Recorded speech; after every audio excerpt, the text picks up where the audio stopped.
Assalamualaikum warahmatullahi wabarakatuh. Halo, apa kabar pemirsa Selampari TV, dan tentunya program Sebaiknya Anda Tahu kembali hadir untuk Anda dan masih bersama saya Iqbal tentunya. Dan seperti biasa kita akan berbincang santai bersama narasumber kita yang begitu luar biasa sekali, dan kali ini kita akan mengangkat tema yaitu peluang calon legislatif perempuan menjadi anggota DPRD. Nah, dan tentunya telah bersama kita narasumber yang begitu luar biasa. Beliau merupakan mantan komisioner KPU Kota Lubuk Linggau, yaitu Bapak Topandri Tanjung. Langsung aja kita sapa. Selamat pagi Pak Topan. Selamat pagi. Pak Dok. Assalamualaikum. Baik sekali tentunya hari ini ya. Alhamdulillah luar biasa. Luar biasa sekali. Dan tentunya pemirsa di rumah adalah dia Pak Topandri Tanjung ya Pak ya. Kita biasa sapa dengan Pak Topan, dan beliau merupakan mantan komisioner KPU Kota Lubuk Linggau. Nah, sekarang lagi sibuk apa nih Pak, kalau boleh tahu nih? Pasca lepas dari KPU, kita sibuk bekam sama Rukiah. Bekam sama Rukiah. Jadi kesibukannya sekarang di bisnis. Di ya? bisnis. Dan ini sangat sosial sekali, manusiawi sekali gitu ya. Ada unsur dakwahnya yang jelas. Ada unsur dakwah tauhid. Luar biasa sekali. Nah, pemirsa di rumah, tentunya hari kita akan berbincang santai bersama Pak Topan, dan kita akan berbicara mengenai calon legislatif perempuan nih ya, peluang dari caleg perempuan ini untuk menjadi anggota DPRD tentunya. Nah, Pak Topan, sebagai mantan komisioner KPU Kota Lubuk Linggau, melihat peluang wanita nih, perempuan tentunya untuk menjadi caleg dan duduk di kursi DPRD ini bagaimana nih Pak? Kalau kita lihat dari jumlah pemilih di DPT, jumlah pemilih perempuan itu lebih besar dari jumlah pemilih laki-laki. Berdasarkan tingkat pemilih, biasanya pemilih kita itu terdiri dari 3 kategori: emosional, kemudian cerdas, pragmatis. Emosional itu tingkat emosional, misalnya sesama wanita, sama daerah, kemudian ada hubungan emosional. Nah, di sini jelas tadi DPT kita perempuan lebih tinggi. Asal para caleg bisa membangkitkan ikatan emosional terhadap calon-calon pemilih-pemilih, dia bisa membangkitkan emosional, insya Allah kursi untuk calon wanita itu lebih besar. Tapi harus diingat, dalam calon perempuan itu ada memang dia punya hasrat ingin mencalonkan diri. Kedua, hanya pelengkap penderita. Mengapa saya katakan pelengkap penderita? Di dalam undang-undang, suatu partai ingin mencalonkan anggota dewan, mengajukan calon anggota dewan itu harus punya komposisi 30% keterwakilan wanita. Jadi 1, 2, 3 harus wanita.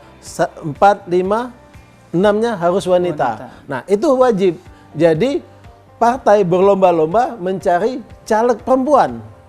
Nah, jadi di sini kalau dia sekedar ingin mencapai kota, artinya dia hanya sebagai pelengkap penderita. Sebagai pelengkap penderita, kadang seluruh berkas itu partai yang ngurus. Yang penting dia bisa mengajukan calon. Tapi memang ada wanita-wanita kita, wanita-wanita hebat yang punya kemauan untuk duduk di dewan. Nah, ini beda. Ini harus kita bedakan. Karena seorang calon dia harus mempunyai integritas. Integritas sudah pasti. Ya. Kemudian finansial. Ada integritas, tidak ada finansial, omong kosong. Sama saja, omong kosong. Karena apa? Baliho, sosialisasi itu perlu dana. Nah, kalau dia sebagai pelengkap penderita, yang penting dia ada nama, ada pasang plang 1, 2, 3, sudah. Dia tidak mengadakan sosialisasi. Yang penting mencukupi syarat kota tadi untuk partai. Nah, bagi calon anggota dewan yang wanita yang mempunyai hasrat politik atau tinggi, nah, dia harus mempunyai strategi untuk bisa duduk di dewan. Bagaimana strateginya? Dia harus bisa menganalisa.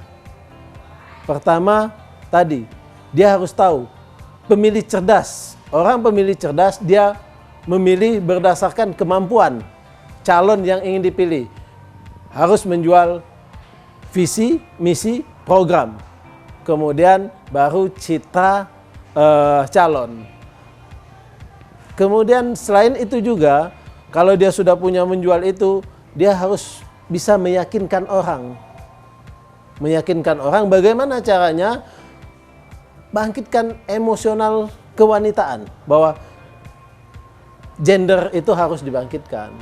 Jangan sampai jenjangnya tertinggi. Misalnya selama ini, di dewan itu hanya 4 wanita. Selebihnya laki-laki atau 6 wanita. Nah, bagaimana itu bertambah? Tinggal tugas calon dewan, wanita, caleg-caleg itu membangkitkan emosionalnya. Saya katakan tadi, pemilih itu ada 3 bagian. Pertama, cerdas.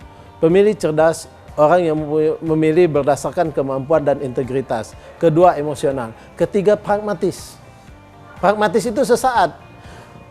Orang milih, oke, saya pilih. Wani piro.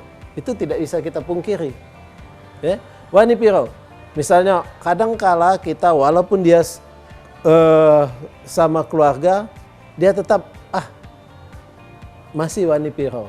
Nah, tinggal lagi sebenarnya ini artinya pemilih kita, kalau dia masih mengatakan wani piro, itu pemilihnya belum cerdas. Belum cerdas. Nah, iya. sebenarnya tugasnya oleh partai-partai politik untuk memberikan pendidikan politik terhadap masyarakat. Nah, itu. DPT ya Pak ya? Ya, pendidikan politik kepada masyarakat itu tugas partai supaya masyarakat ini memang memilih itu berdasarkan integritas kemampuan. Jadi kalau dia duduk di dewan, dia benar-benar bisa menyuarakan aspirasi masyarakat, bukan hanya datang, duduk, diam, duit. Nah, pilih itu. Jadi saran saya bagi masyarakat Kota Lubuk Linggau, harus pilihlah banyak wanita-wanita kita yang hebat, yang cerdas, yang bisa menyuarakan lah. Pilihlah sesuai dengan hati nurani masing-masing. Itu. Nah, benar sekali. Waduh, tentunya masih banyak sekali pertanyaan yang saya ajukan untuk Pak Topan dan juga pemirsa di rumah tentunya. Tapi karena ada iklan yang kelewat dari Pak Topan, kita pengen sejenak, setelah kita lanjut lagi. Dan pemirsa di rumah tentunya jangan kemana-mana, tetaplah bersama kami hanya di Sebaiknya Anda Tahu.